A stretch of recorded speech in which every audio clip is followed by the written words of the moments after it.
in the rain. A champion, the king. Now we all know his name, we all know who to blame.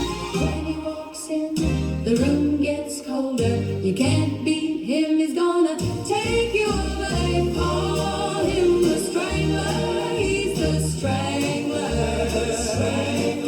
They call him the strangler, he's the strangler.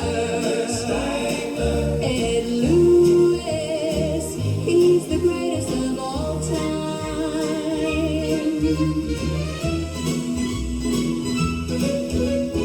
If you see his face in a well-lit place, then you better run away. You know he's hard to find. You know he'll blow your mind when he takes his opponent down.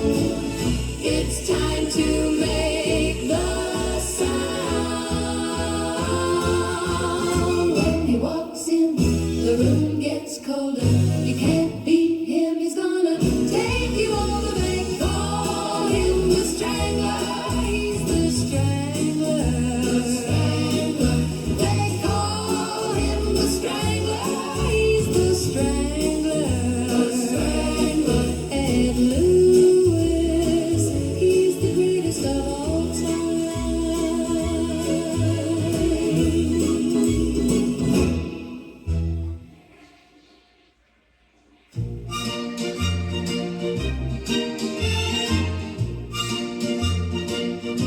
It's a future dark and dreary, though thunder Ookla and Ariel try to save it, the outlook is still weary.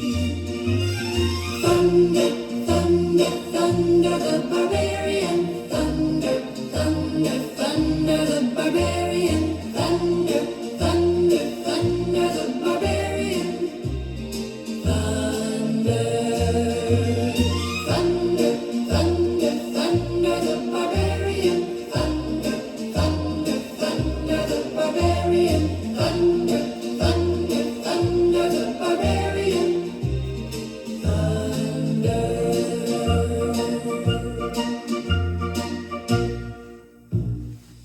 Thundar the Barbarian on KLIF 1190, the Grottu Orloff Show. Grave danger. Who could be next? Death comes unexpectedly. The woman or the man you sleep with will die violently. I love pre-code horror comic books from the 1950s.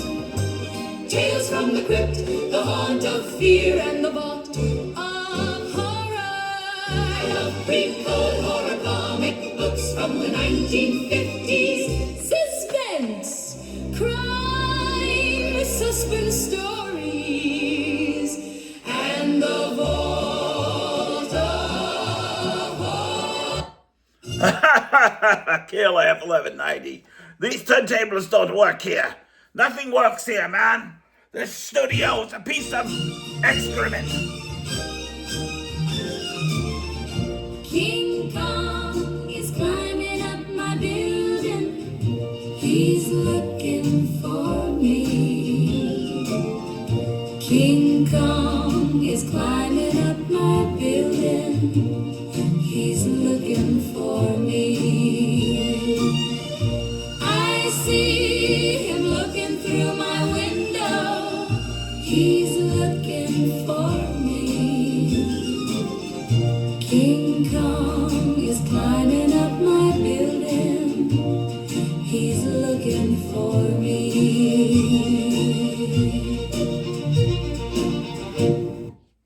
King Kong is climbing up my window. That's Marie Severin from 1947. KLIF 1190. Marie Severin was a great comic book artist. Marie Severin was a great comic book artist. She drew the Incredible Hulk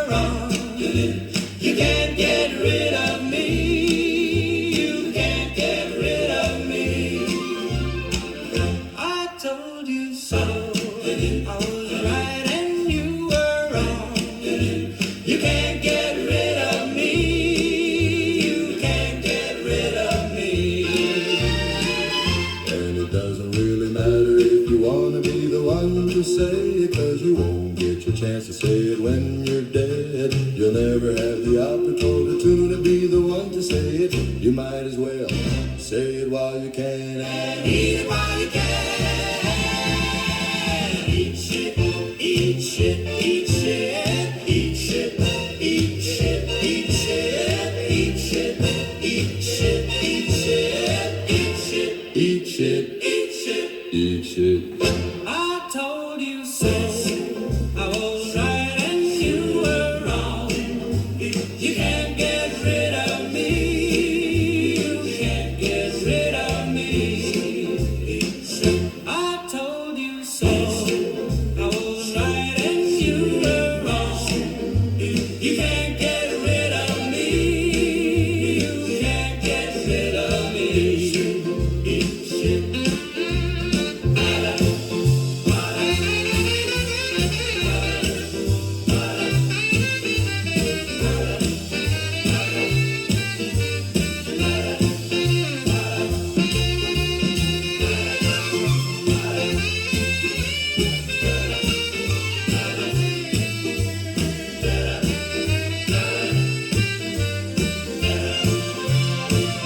And it doesn't really matter if you wanna be the one to say it, 'cause you won't get your chance to say it when you're dead. You never have the opportunity to be the one to say it. You might as well say it while you can and eat it while you can. Eat shit, eat shit, eat shit, eat shit, eat shit, eat shit, eat shit, eat shit, eat shit, eat shit, eat shit, eat shit, eat shit. I told you so. What you do, what you do. I was right and you were wrong. What you do, what you do. You can't get rid of me. You can't get rid of me. I told you so. What you do, what you do. I was right and you were wrong. What you do, what you do. You can't get rid of me. You can't get rid of me.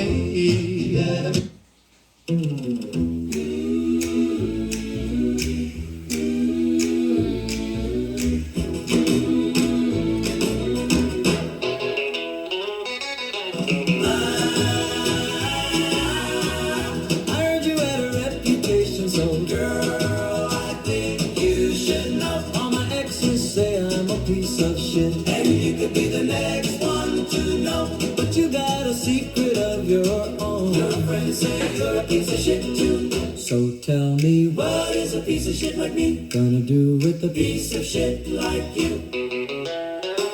You can eat shit, I can eat shit, we can eat shit together. You can eat shit, yeah, I can eat shit, I can eat shit, yeah, yeah. You can eat shit, yeah, I can eat shit, we can eat shit, yeah, yeah. You can eat shit, yeah, I can eat shit, I can eat shit.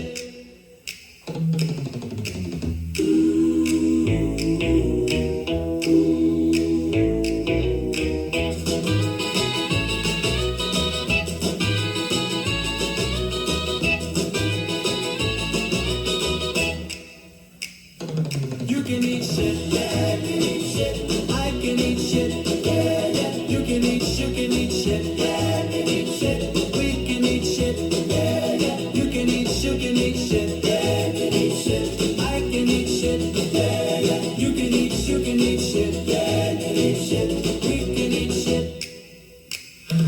You can eat shit, yeah, I can eat shit, I can eat shit, yeah, yeah. You can eat shit, yeah, I can eat shit, we can eat shit, yeah, yeah. You can eat shit, yeah, I can eat shit, I can eat shit, yeah, yeah. You can eat shit, yeah, I can eat shit, we can eat shit.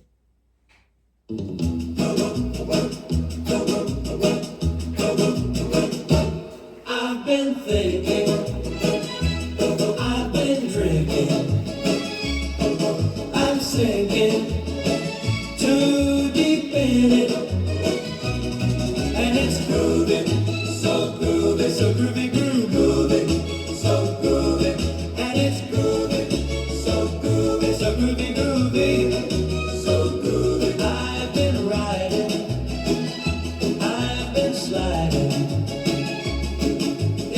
evidence. I'm blinded. And it's groovy, so groovy, so groovy, groovy, groovy, so groovy. And it's groovy, so groovy, so groovy, groovy, so groovy. And it's groovy, so groovy, so groovy, groovy, groovy, so groovy, so groovy. And it's groovy, so groovy, so groovy, groovy, so groovy.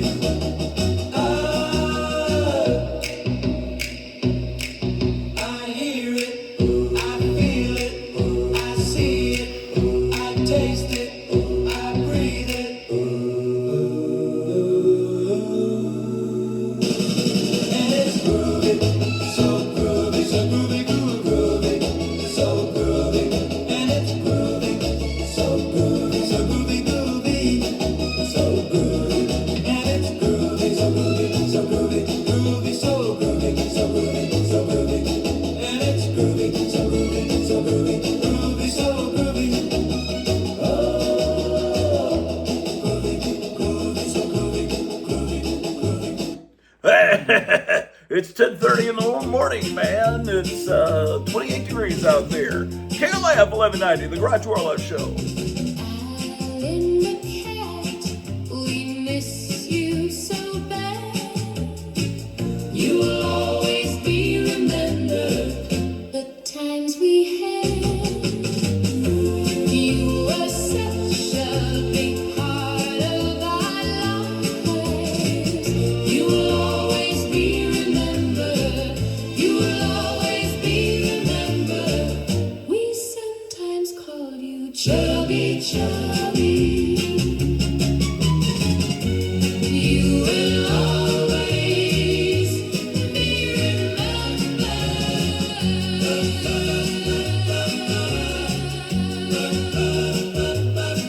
Your family will always love you. The memories will last forever. You were such a big part of our lives. You will always be remembered. You will always be remembered. You will always be remembered.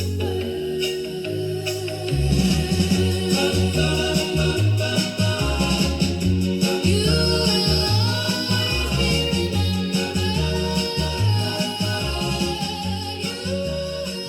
Diane Renee with You Will Always Be Remembered here on KLIF. Hey, we're having a psycho sock hop this morning. Let's get ready for church, ladies and gentlemen. Let's go, the Grottu Orloff Show.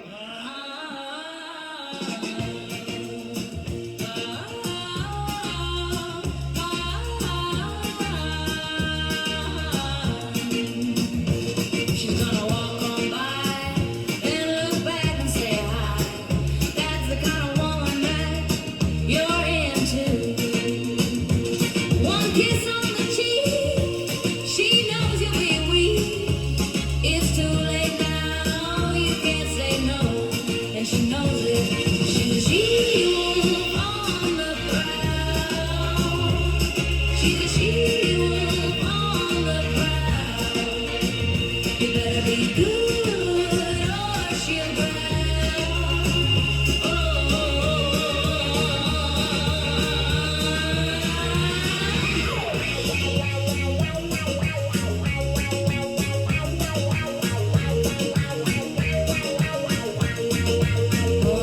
The way she walks, the way she talks, she could get a man to do anything. Yeah, she'll make you fall, make you crawl, then she'll run away laughing. She knows it. She-wolf on the prowl. She's a she-wolf on the prowl. You better be good or she'll growl.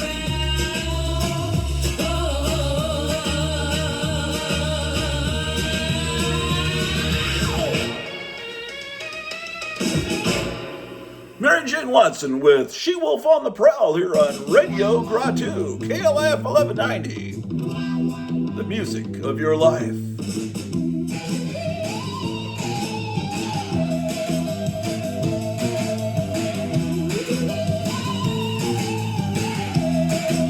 He makes you feel like he has been everywhere in his time. In his time. He's just like one of those men you see in the horror of Dracula. He's the horror of Dracula. Horror of Dracula. In his mind, he's just like any other man, but in fact, he's one of a kind. In his eyes, you can see he needs love, and he's got that love for you. He's the horror of Dracula. Horror of Dracula. Horror of Dracula. It's his love. He is after you. He's after you. He's the horror of Dracula. Horror of Dracula.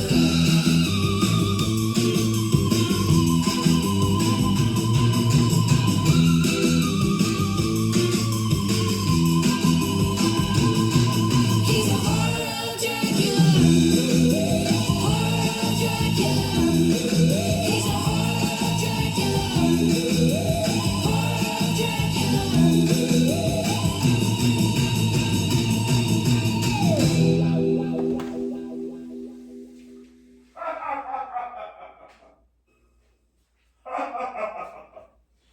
Oh my gosh. KLIF 1190.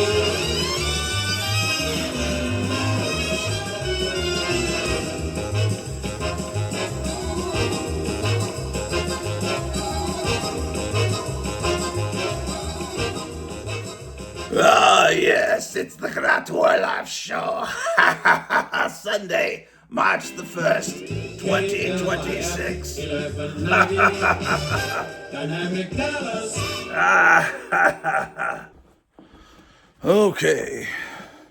Taking a break, and then we'll get back to the studio for more of the music of your life. All right. KLIF yesterday.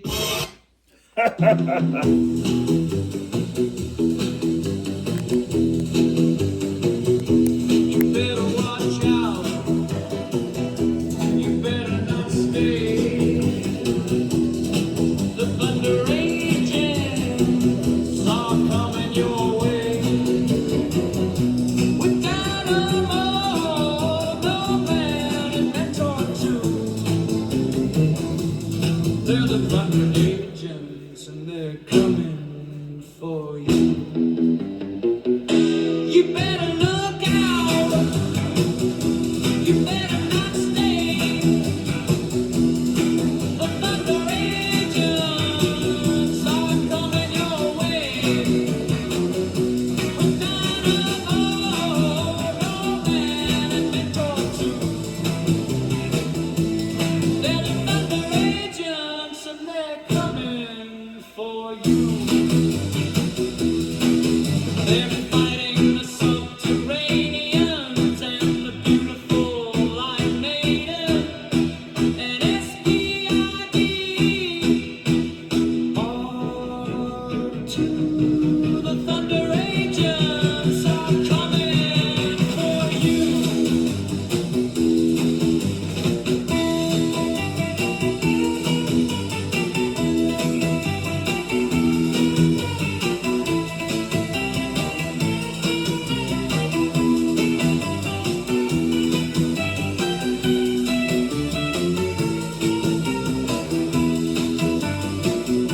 You better look out. You better not stay. The thunder agents are coming your way. With dynamo, no man and mentor too. They're the thunder agents and they're coming for you.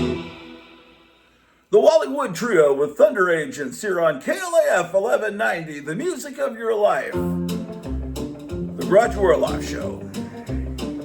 It's dark down here, and we got the racks and the whips and the bloodhounds and you.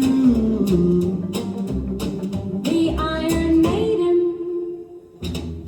I love hanging out in the torture chamber, in my dungeon, in my dungeon. I love hanging out in the torture chamber, in my dungeon, in my dungeon.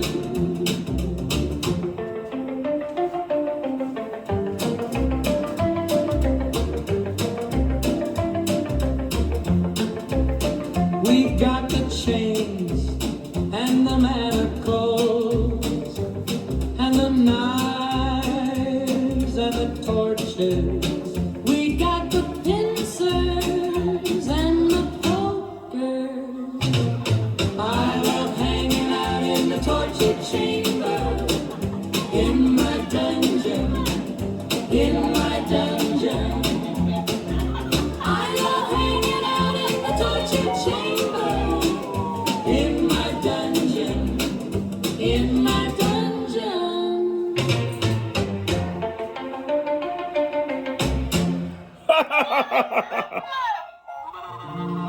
As I was walking to school one day, I found a dime. Now what do you think I went and did? I bought an Aurora Monster model kit. Oh, I love my Aurora Monster model kits. I've got all of them, from the mummy to the mutant, from the phantom to the thing. And my King Kong has real fake fur. Now I've got a Frankenstein kit and I love it. And I'm gonna take it home and put it together and paint it. Now it's 5 years later and I have them all. The mummy, the mutant, the phantom of the opera, the creature from the Black Lagoon, King Kong, the hunchback, the wolfman, the forgotten prisoner of Castelmere, Dr. Jekyll as Mr. Hyde, Godzilla, Rodan, and King Ghidorah.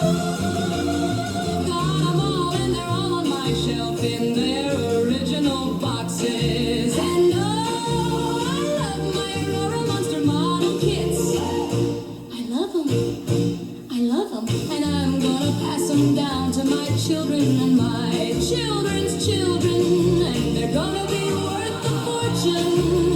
I'm gonna be rich, rich, rich. All because of my Aurora Monster model kits.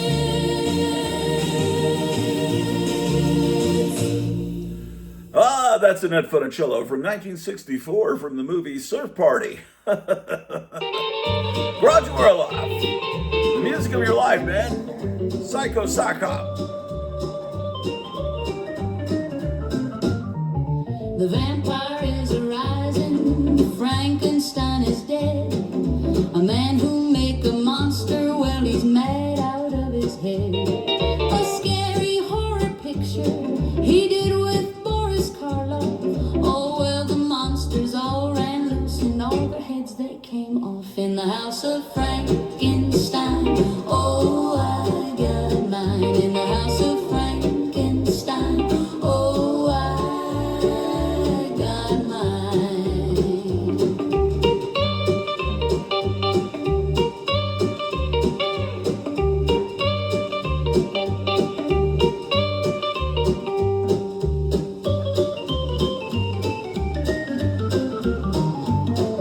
A model of the werewolf, well, they tell me he's a beast. And don't forget the creature in the Black Lagoon at least. The ghost of Mr. Invisible, well, he never stays around. The mummy's in a crypt and the phantom's underground in the house of Frankenstein. Oh, I got mine in the house of Frankenstein. Oh, I got mine.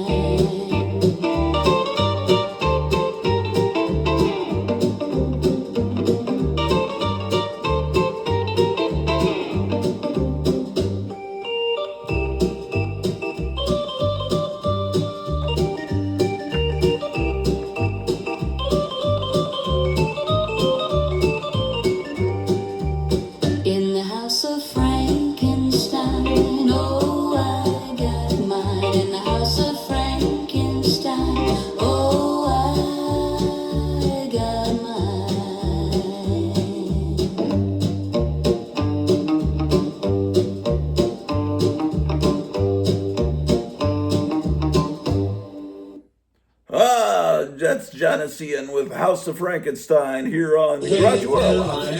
KLIF 1190. KLIF!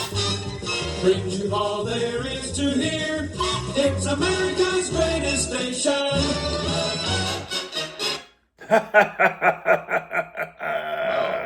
Comes the final chapter in the most remarkable science fiction series of our time. Battle for the Planet of the Apes.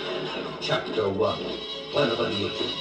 Chapter 2, Beneath the Planet of the Apes. Chapter 3, Escape from the Planet of the Apes. Chapter 4, Conquest of the Planet of the Apes. And now, Chapter 5, the conclusion. The final chapter in the incredible Ape Saga, as two civilizations battle for the right to inherit what's left of the Earth. Battle for the Planet of the Apes, starring Roddy McDowell, Natalie Trundle, Lou Ayres, Paul Williams, and John Huston. Battle for the Planet of the Apes. The last chapter, the last battle. Battle. For the Planet From of the 20th Apes. Century Fox, rated G. Now it's now showing in a theater drive-in near you.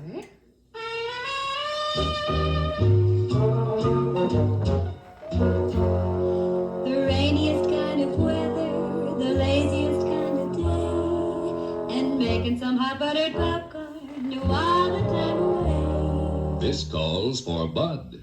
This calls for Bud. Where there's life, there's Bud. While you're waiting for that popcorn to pop, take a good long look at the Budweiser label. You will find the key to Budweiser's special satisfaction summed up with 7 proud words: choicest hops, rice, and best barley malt. Naturally, the king of beers states its ingredients on the label. An easy kind of day, a lazy kind of mood. This calls for Bud. This calls for Bud. Budweiser. The King of Beers, now available at Piggly Wiggly. Have it your way, have it your way, have it your way at Burger King. May I help you, sir? 2 Whoppers, 2 Whopper Juniors, and 4 Coca-Cola. And would I have to wait long if you made 1 Whopper with no pickle and no lettuce? No, sir. Hold the pickle, hold the lettuce, special orders don't upset us. All we ask is that you let us serve it your way. Oh, well, in that case, could I have the other Whopper with extra ketchup? Sure. We can serve your grilled beef Whopper fresh with everything on top, or any way you think is proper. Have it your way. Now that's the way to do things, our way. Have it your way. Have it your way at Burger King. Burger King. The Whopper, only available at Burger King, where we don't serve human flesh, unlike Have McDonald's. fun this weekend where the action is. KLIF 1190. And the Grottu Orloff Show. It's 10 minutes till 11, ladies and gentlemen. Here is Mary Worden from 1964. When I am dead, my dearest, sing no sad songs for me. Plant thou no roses at my head, nor shady cypress tree. Be the green grass above me, with showers and dewdrops wet. And if thou wilt remember, and if thou wilt forget, I shall not see the shadows, I shall not feel the rain, I shall not hear the nightingale sing on as if in pain, and dreaming through the twilight that doth not rise nor set, haply I may remember, and haply may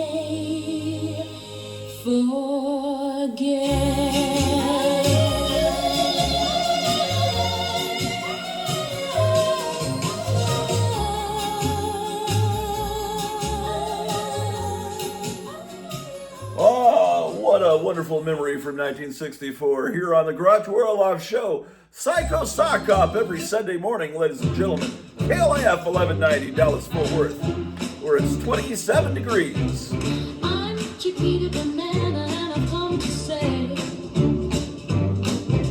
bananas have to ripen in a certain way. When they are flecked with brown and have a golden hue, bananas taste the best and are best for you. You can put them in a salad, you can put them in a pie, any way you want to eat them, it's impossible to beat them. But bananas like the climate of the very, very tropical equator, so you should never put bananas in the refrigerator. Mr. Clean gets rid of dirt and grime and grease in just a minute. Mr. Clean will clean your whole house and everything that's in it. Floors, doors, walls, white side wall ties, and old golf balls. Sinks, stoves, bathtubs, he'll do. He'll even help clean laundry too. Mr. Clean gets rid of dirt and grime and grease in just a minute. Mr. Clean will clean your whole house and everything that's in it. Can he clean a kitchen sink quicker than a wing? Can he clean a window sash faster than a flash? Can he clean a dirty mirror? He'll make it bright and clearer.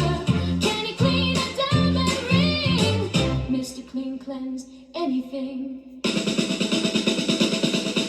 Mr. Clean gets stuff on stuff, cleans kitchens in a minute. Mr. Clean will clean your whole house and every room that's in it. Mr. Clean, Mr. Clean, Mr. Clean, Mr. Clean gets tough on dirt and grime and grease in just a minute. Mr. Clean will clean your whole house and every room that's in it. Floors, doors, walls, he's so tough, he cleans them all. Grimy tubs and tiles he'll do, so your bathroom looks clean as new. Mr. Clean gets tough on stuff, cleans kitchens in a minute. Mr. Clean will clean your whole house and every room that's in it. Mr. Clean, Mr.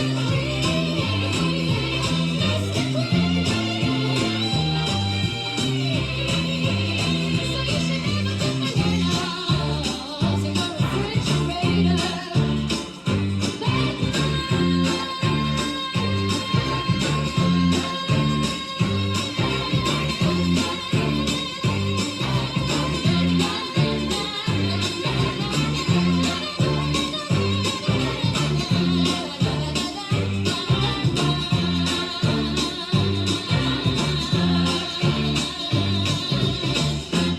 Hey, that's Brenda Lee from 1967. Yeah, 1967, a wonderful year. The Grottu Orloff Show. Hey man, we're having a psychedelic freak out this morning. Stick with me, Grottu Orloff, as we plunge through time. KLIF 1190. Oh, baby, when I first met you, you were dressed so fine. Well, what's gone wrong? Now you ain't got a stitch. We were on our honeymoon on a safari. We took the wrong plane and ended up here, and now we're stark naked and we're being haunted.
rocketing up to #1. It's the #1 song in the country, ladies and gentlemen. KLAF 1190. It's Melvin. Take it. Her name was Gwen Stacy. Her face was amazing. Her fate was so crazy. They never should have let her die. Her hair was so blonde. Her stare was so fond.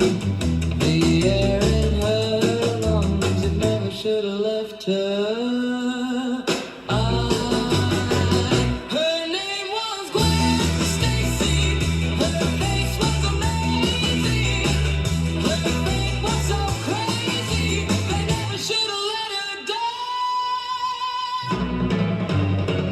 They never should have let her die.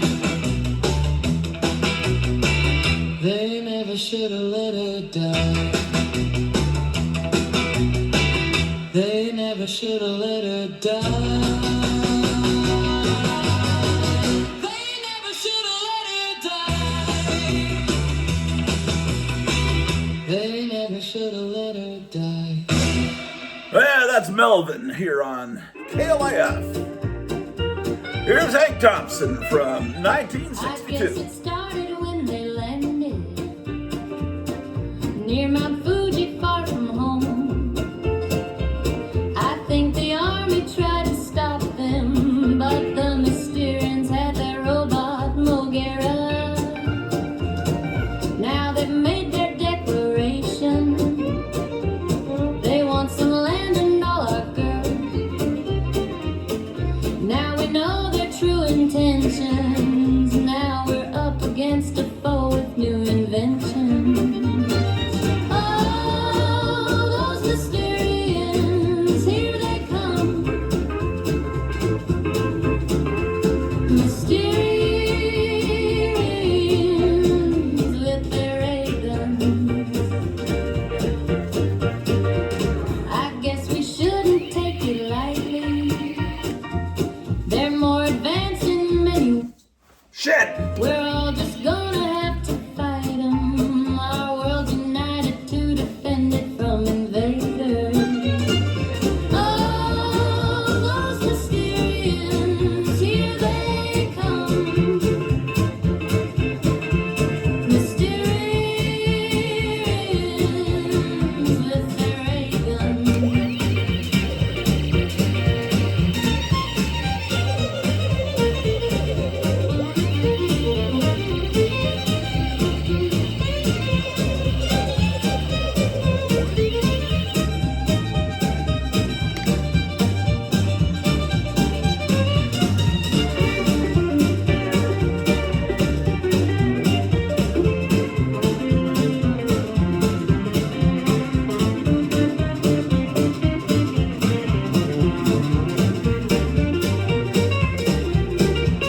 Oh, now they know what we can do. Send them back to Mysteria.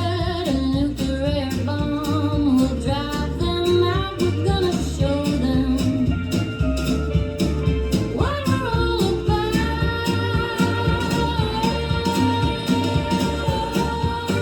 Those Mysterians, here they come. Mysterians with their ray guns. The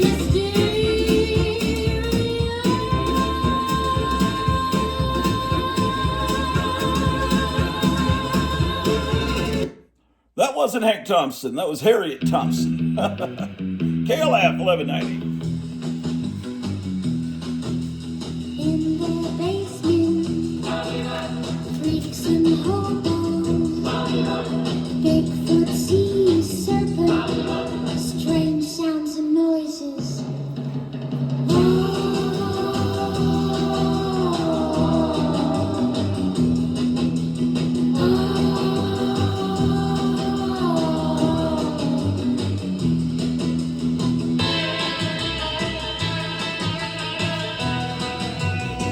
Well, all good things must come to an end, and I've got to run and get some dog food and some cat food, and